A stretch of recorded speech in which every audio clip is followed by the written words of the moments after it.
உங்கள் தந்தி1 தொலைக்காட்சியில் கருடா தினமும் காலை 6 மணிக்கு காண தவறாதீர்கள். திருவாரூர் மாவட்டம் மன்னார்குடியில் 700 ஏக்கர் சம்பா பயிர்கள் நீரில் மூழ்கியதால் விவசாயிகள் வேதனையடைந்துள்ளனர். வண்டிக்கோட்டம், வடபாதிக்குறிச்சி உள்ளிட்ட பகுதிகளில் கடந்த ஒரு வாரமாக பெய்த பலத்த மழையால் வயல்களில் மழைநீர் தேங்கி பயிர்கள் நீரில் மூழ்கின.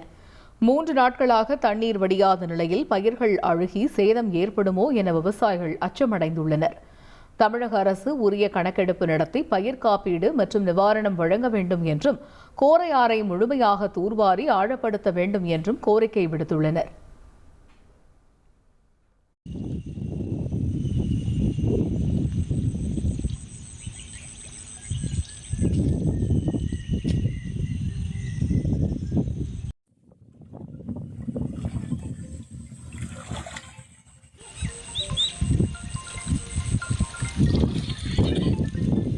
அதனால் ஒரு வாரம் மழை பெஞ்சத்தில் ஒரு 100 ஹெக்டேருக்கு மேலே முழுந்து தண்ணிக்குள்ளே இருக்குது. ஒரு ஏக்கருக்கு நெருக்கி 60,000 கிட்ட செலவாகிருக்கு.